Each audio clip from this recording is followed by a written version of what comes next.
Chers auditeurs de Haïba FM, bonjour. Nous sommes le 15 août. Aujourd'hui, en ce moment même, arrive ou est déjà arrivée une délégation de l'Union africaine. Elle vient parce que l'Union africaine considère que notre pays est dans une crise très grave.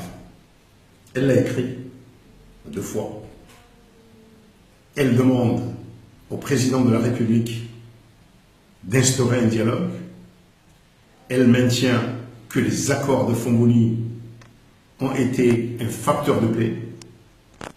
Elle maintient que la tournante a pu stabiliser notre pays. D'un autre côté, le président de la République a continué dans sa voie. Lui pense que le développement de ce pays passe par la longévité d'un président longévité qui permet à un président d'implanter une politique, d'avoir une certaine continuité, en tout cas pendant 5 ou 10 ans. Voilà. À ce jour, on ne voit pas comment les 2 parties pourraient s'entendre. D'autant que on n'entend pas les voix de l'opposition. L'opposition est un facteur important dans la stabilité d'un pays quand cette opposition-là est mûre et majeure et assume ses ambitions. Hier, je me suis adressé à la société civile. La société civile qui, pour maintenir un cadre de paix ici, doit rester société civile, éviter d'être manipulée par les partis ou la tentation de jouer le rôle de parti politique. Cette délégation-là est là, mais le citoyen ignore tout de ce qui se passe. Or, elle a raison d'être là parce que la situation est grave. Des prisonniers politiques ou des prisonniers et des prisonniers accusés de coup d'État sont maintenant détenus. L'atmosphère de suspicion s'installe petit à petit. Chacun se sent espionné et des tracts commencent à circuler dénonçant un tel responsable politique, un tel responsable militaire, etc. Jusqu'ici, nous avons vécu dans une société où 2 adversaires politiques au niveau national pouvaient se retrouver le soir dans une même cérémonie. Ça commence à ne plus être le cas. Aujourd'hui, le président Azali sait que de ce que suit le président Sambi, si le président Sambi se retrouve en position de pouvoir, il y aura une revanche.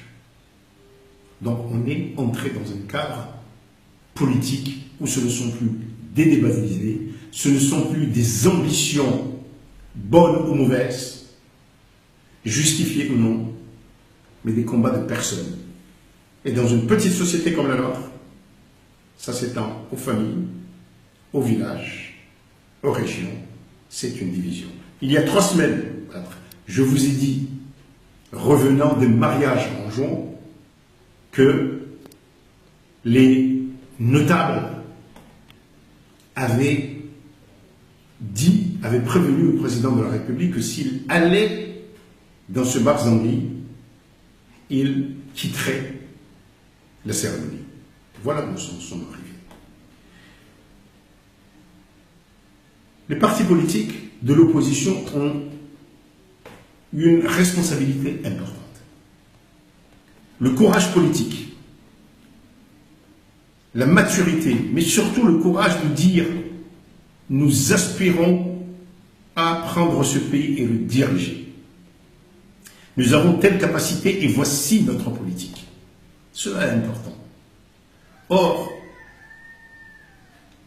l'opposition politique n'est visible que dans la critique personnelle, dans la mise en cause de mesures prises par le président actuel, mais on n'entend pas d'alternative.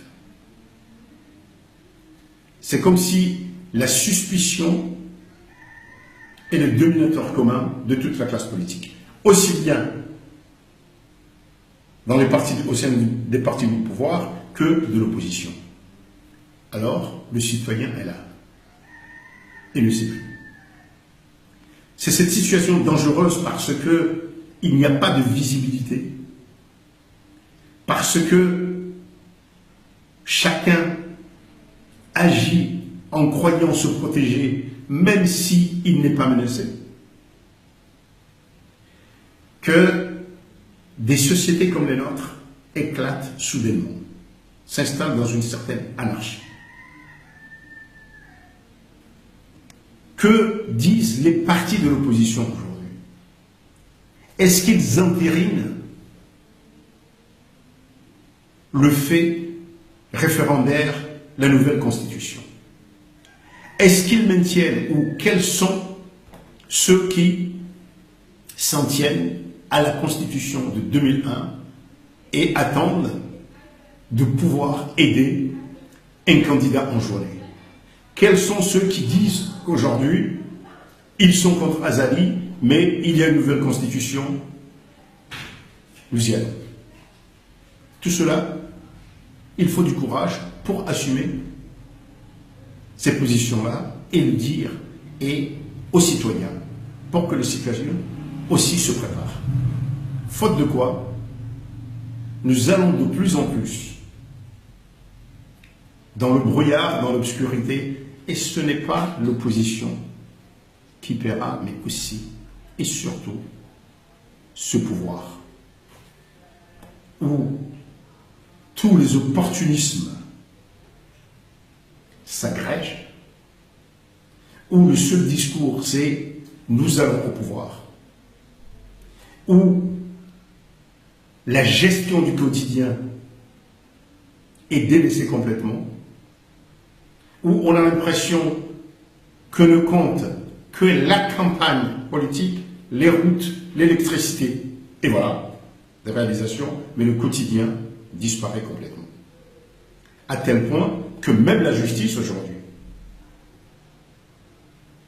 ne se manifeste que par rapport aux politiques, et même ces politiques-là, tous les méfaits qui ont été reprochés, les voitures brûlées, ceci et cela, personne n'en parle, c'est comme si la justice est consacrée à 95% à la politique.